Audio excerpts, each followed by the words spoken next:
सुर को पिया पे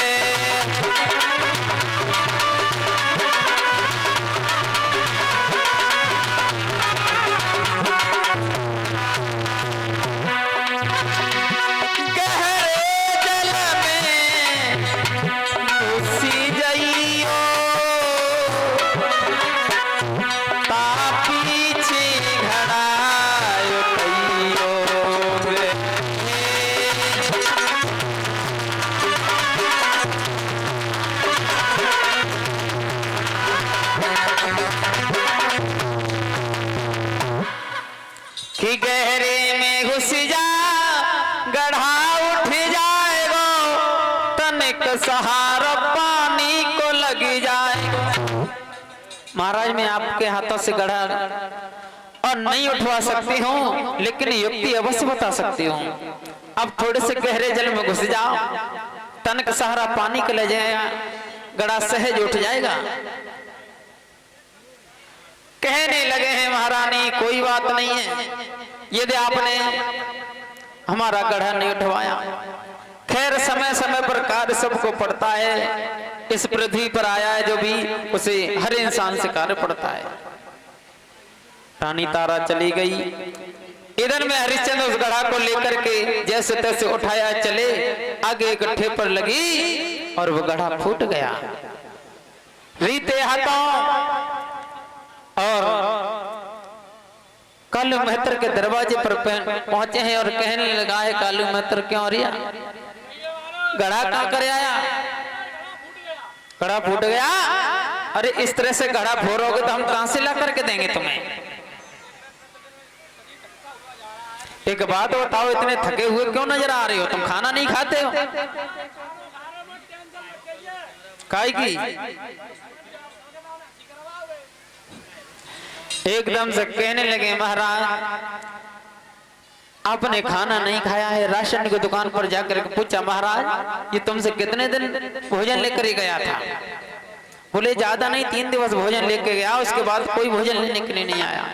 बारे हरि तूने इतने दिनों तक मेरी निराहार सेवा की है, आज से तुम ये काम करो, काम करना बंद कर दो। एक लाठी दे दी, एक कंबल दे दिया और कहा जाओ मरघट की रखवाली करो और इस मरघट में कोई भी लाश जलने के लिए आती है बिना करकट का लिए उस लाश को नहीं जलने देना। बारे समय हरिश्चंद्र से हरिया बन गए, मरघट में पहरेदारी करते हैं। इधर में ब्राह्मणी की तरफ देखते हैं, एकादशी का दिन है, पूजा का समय है। तारापति से ब्राह्मणी बोली है अपने बेटा को भेज दो और पूजा के लिए देर हो रही है, फूल ले आओ। रानी तारा ने बेटा को पास में बुलाया, कहा बेटा तुम बागों में चले जाओ और फूल लेकर के आओ। और बोली है बेटा अरे बेटा मेरे बाग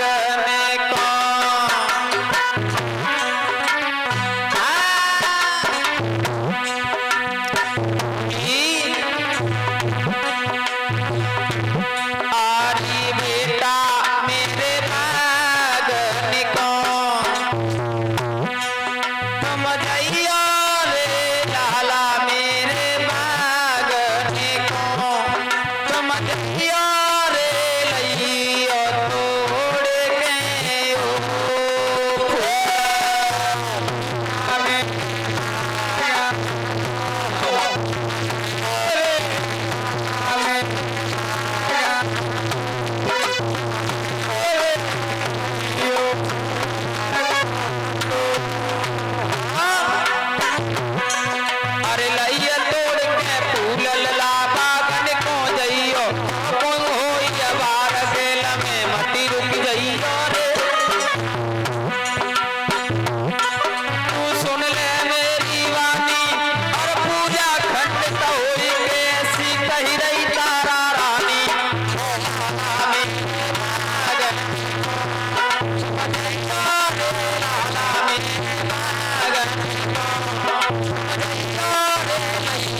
लेकर के छवरिया को चला बाग में पहुंचा और एक एक करके चुन चुन करके सुंदर सुंदर फूल बेटा छवरिया में रखने लगाए।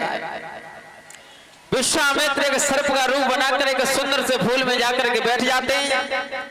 जैसे ही बेटा ने उस फूल पर हाथ बढ़ाया उस सर्प ने बेटा को काट लिया। जैसे ही काटा बेटा हाय मैया हाँ मैया करके चिल्लाने लगाए। उस बाग में बेटा की टेर सुनने वाला कोई नहीं है। इधर में विश्वामित्र आ गए, काशी के लोगों से कहने लगे काशी के लोगों बात सुनो, एक लला बाग में आओ है, मैया मैया चिल्ला रहे है, वह कारे नाग ने खाओ है। महाराज जैसे ये बात सुनी तारा के कान में आवाज गई।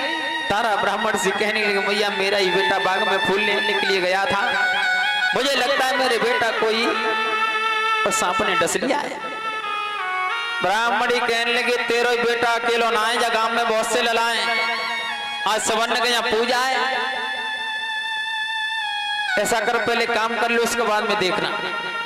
मैया काम करती जा रही है, धीरे धीरे रोती जा रही है, खाना बनाती जा रही है, लेकिन मैया को चैन नहीं पड़ रहा है बारे समय। लेकिन कहा भी है पराधीन सपने सुख नाही, कर विचार देखो जगमाई।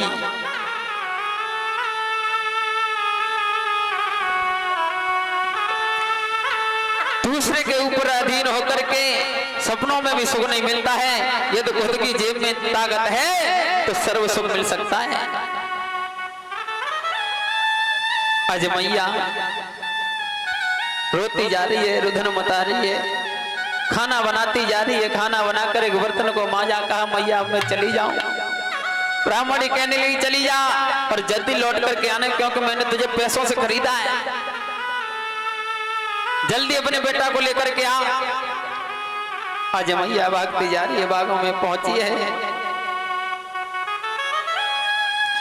और मैया उस बाग में जैसे पहुंची बेटा मुंह से झाग डाल रहा है। मैया ने देखा बेटा बहुत तेज से फड़फड़ा रहा है। आज मैया ने बेटा को गोदी में ले लो और कहने लगी है बेटा